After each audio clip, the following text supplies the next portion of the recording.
No, you don't. Hey guys. Hi guys, welcome to Bible Year Day 188. Day 188. We're gonna be reading 2 Kings 3 and 4, Matthew 10 verses 26 through 42. If y'all had a good, happy 4th of July, that's a late one, by the way. Yay. I hope y'all had a good 4th of July. Good Father. Okay, Second Kings. We're a little bit late to say that, guys, but I just want to make sure you guys had the best 4th of July after that. Well, you had a. Oh, I never asked you how was the 4th of July over there. Did they have they had fireworks? I think you told me. I don't know. Maybe I didn't see it. Oh, I thought they had fireworks with it. Ariel was at camp. Oh, Ariel was at camp during that day. Okay, this one is about Eliseo again. Let's see. Second Kings, about Elijah and Eliseo. Okay, so 2 Kings 3. Moab rebels against Israel. Uh-oh, busted. Now Jehoram, the son of Ahab, became king over Israel at Samaria in the 18th year of Jehoshaphat, king of Judah, and reigned 12 years. And he did evil in the sight of the Lord, but not like his father and mother, for he put away the sacred pillar of Baal that his father had made. Well, that's good. Nevertheless, he persisted in the sins of Jeroboam, the son of Nebat, who had made Israel sin. He did not depart from them. Now Mesha, king of Moab, Mesha, king of Moab, was a sheep breeder. Don't mind me, guys. I'm still a bit sick. And he regularly paid the king of Israel 100,000 lambs and the wool of 100,000 rams. But it happened when Ahab died that the king of Moab rebelled against the king of Israel. So King Jehoram went out of Samaria at that time and mustered all Israel. Then he went and sent to Jehoshaphat, king of Judah, saying, "The king of Moab has rebelled against me. Will you go with me to fight against Moab?" And he said, "I will go up. I am as you are, my people as your people, my horses as your horses." Then he said, "Which way shall we go up?" And he answered, "By way of the wilderness of Edom." So the king of Israel went with the king of Judah and the king of Edom, and they marched on that roundabout route 7 days, and there was no water for the army, nor for the animals that followed them. When you were at basic training and we were reading this, and every time I would say army, I'd go army, and at least everyone would go, Mom. I'd go army, and I'd look at the camera and smile. Oh my God. Okay, can we just read? I'm like, bruh, someone's gonna come back. Chill out. And the king of Israel said, "Alas, for the Lord has called these 3 kings together to deliver them into the hand of Moab." But Jehoshaphat said, "Is there no prophet of the Lord here, that we may inquire of the Lord by him?" So one of the servants of the king of Israel answered and said, "Eliseo, the son of Shaphat, is here, who poured water on the hands of Elijah." And Jehoshaphat said, "The word of the Lord is with him." So the king of Israel and Jehoshaphat and the king of Edom went down to him. Then Eliseo said to the king of Israel, "What have I to do with you? Go to the prophets of your father and the prophets of your mother." But the king of Israel said to him, "No, for the Lord has called these 3 kings together to deliver them into the hand of Moab." And Eliseo said, "As the Lord of hosts lives, before whom I stand, surely were it not that I regard the presence of Jehoshaphat, king of Judah, I would not look at you nor see you. But now bring me a musician." Then it happened when the musician played that the hand of the Lord came upon him. And he said, "Thus says the Lord, make this valley full of ditches.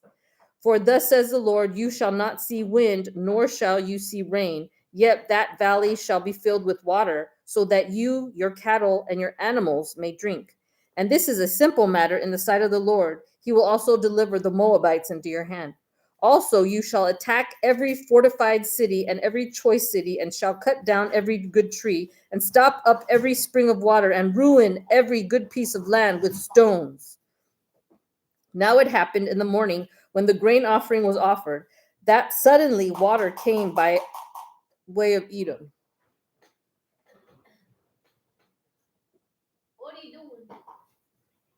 Uh-huh.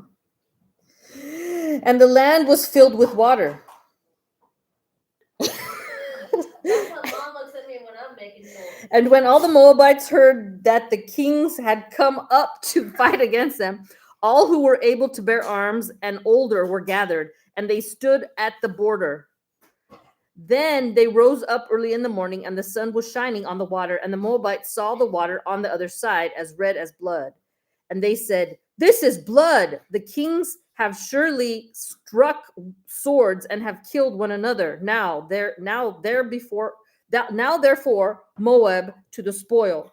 So when they came to the camp of Israel, Israel rose up and attacked the Moabites so that they fled before them, and they entered their land, killing the Moabites. Then they destroyed the cities, and each man threw a stone on every good piece of land and filled it. And they stopped up all the springs of water and cut down all the good trees. But they left the stones of Hareseth intact. However, the slingers surrounded and attacked it. And when the king of Moab saw that the battle was too fierce for him, he took him 700 men who drew swords to break through to the king of Edom, but they could not. Then he took his eldest son, who would have reigned in his place, and offered him as a burnt offering upon the wall, and there was great indignation against Israel. So they departed from him and returned to their own land. 2 Kings 4. Eliseo and the widow's oil. A certain woman of the wives of the sons of the prophets cried out to Eliseo, saying, "Your servant, my husband, is dead, and you know that your servant feared the Lord, and the creditor is coming to take my 2 sons to be his slaves." So Eliseo said to her, "What shall I do for you? Tell me, what do you have in the house?" And she said, "Your maidservant has nothing in the house but a jar of oil." Then he said, "Go, borrow vessels from everywhere, from all your neighbors, empty vessels. Do not gather just a few. And when you have come in, you shall shut the door behind you and your sons. Then pour it into all those vessels and set aside the full ones." So she went from him and shut the door behind her and her sons, who brought the vessels to her, and she poured it out. Now it came to pass, when the vessels were full, that she said to her son, "Bring me another vessel." And he said to her, "There is not another vessel." So the oil ceased. Then she came and told the man of God, and he said, "Go, sell the oil and pay your debt, and you and your sons live on the rest." Wow. So she just had a little jar of oil, and then they brought her all these empty oil jars, and she kept filling up to the and the thing that had, like, imagine a jar like that big of oil, it's full, and then you have like 50 jars that are empty, and you keep pouring from this one, and it's filling all these jars up, and it's not ending. Like the loaves and the fishes, how they fed all those people. He kept pouring, and she filled up all these jars from just this one full jar. She felt, so God just made it, and then she was able to sell that oil and pay the debt that her dead husband or whatever owed or whatever. That's crazy. Oh, jeez. Eliseo raises the Shunammite's son. Wow. Now it happened one day that Eliseo went to Shunem, where there was a notable woman, and she persuaded him to eat some food. So it was, as often as he passed by, he would turn in there to eat some food. And she said to her husband, "Look now, I know that this is a holy man of God who passes by us regularly. Please let us make a small upper room on the wall, and let us put a bed for him there, and a table and a chair and a lampstand. So it will be, whenever he comes to us, he can turn in there." And it happened one day that he came there, and he turned into the upper room and lay down there. Then he said to Gehazi, his servant, "Call the Shunammite woman." When he had called her, she stood before him, and he said to him, "Say now to her, 'Look, you have been concerned for us with all this care. What can I do for you? Do you want me to speak on your behalf to the king or to the commander of the army?" She answered, "I dwell among my own people." So he said, "What then is to be done for her?" And the Gehazi answered, "Actually, she has no son, and her husband is old." So he said, "Call her." When he had called her, she stood in the doorway. Then he said, "About this time next year you shall embrace a son." And she said, "No, my lord, man of God, do not lie to your maidservant." But the woman conceived and bore a son when the appointed time had come, of which Eliseo had told her. And the child grew. Now it happened one day that he went out to his father to the reapers, and he said to his father, "My head, my head." So he said to a servant, "Carry him to his mother." When he had taken him and brought him to his mother, he sat on her knees till noon, and then he died. And she went up and laid him on the bed of the man of God, shut the door upon him, and went out. Then she called to her husband and said, "Please send me one of the young men and one of the donkeys, that I may run to the man of God and come back." So he said, "Why are you going to him today? It is neither the new moon nor the Sabbath." And she said, "It is well." Then she saddled the donkey and sent her servant, "Drive and go forward. Do not slacken the pace for me unless I tell you." And so she departed and went to the man of God at Mount Carmel. So it was, when the man of God saw her afar off, that he said to his servant Gehazi, "Look, the Shunammite woman. Please run now to meet her and say to her, 'It is well with you. Is it well with you? Is it well with your husband? Is it well with with the child?" And she answered, "It is well." Now when she came to the man of God at the hill, she caught him by the feet, but Gehazi came near to push her away. But the man of God said, "Let her alone, for her soul is in deep distress, and the Lord has hidden it from me and has not told me." So she said, "Did I ask a son of my Lord? Did I not say, 'Do not deceive me'?"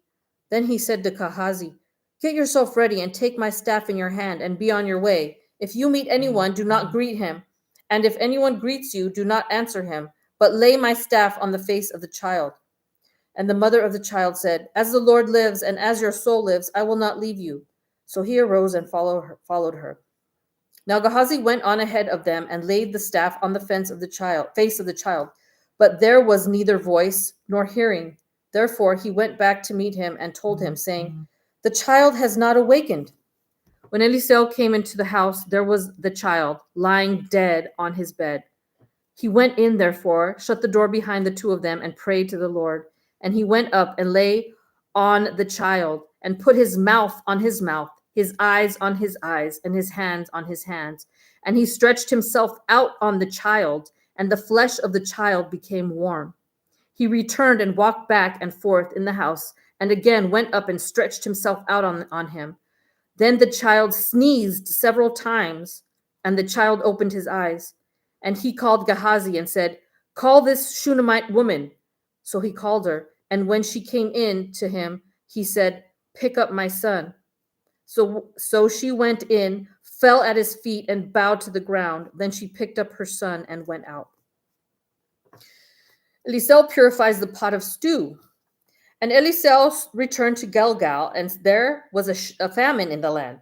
Now the sons of the prophets were sitting before him, and he said to his servant, "Put on the large pot and boil stew for the sons of the prophets."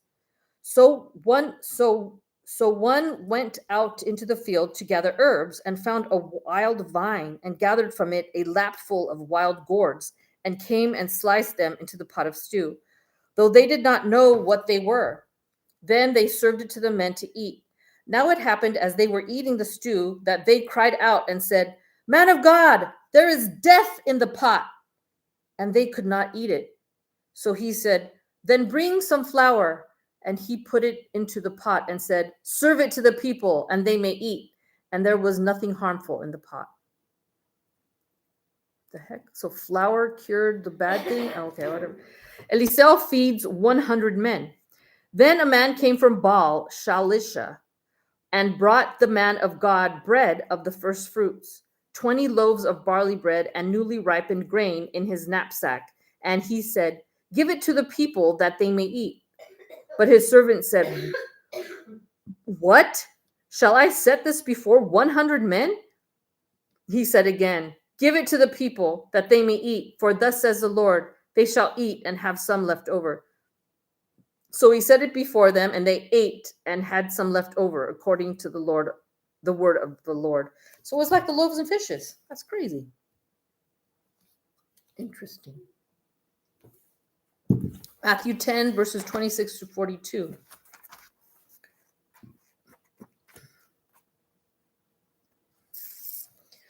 Capítulo 10. 10, 26, 42. 10, 26.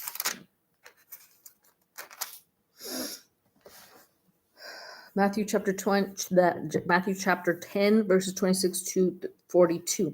Therefore, do not fear them, for there is nothing covered. This is all red letters, so this is all what Jesus said.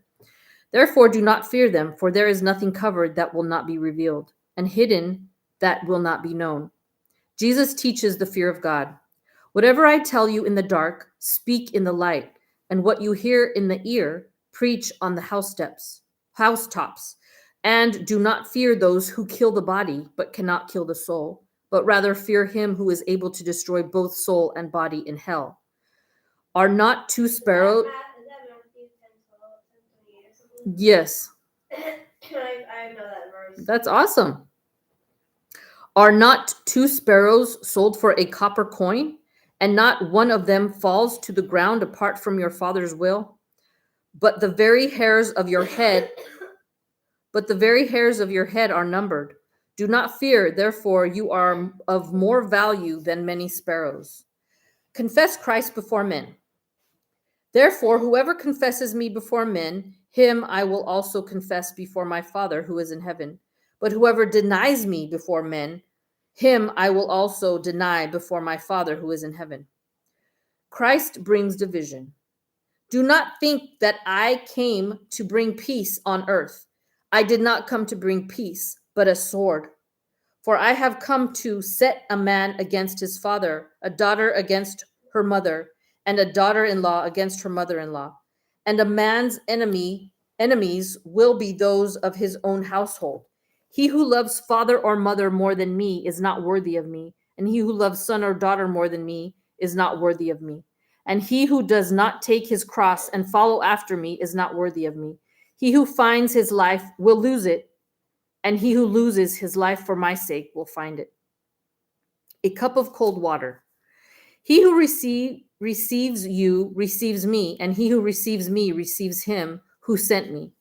He who receives a prophet in the name of a prophet shall receive a prophet's reward.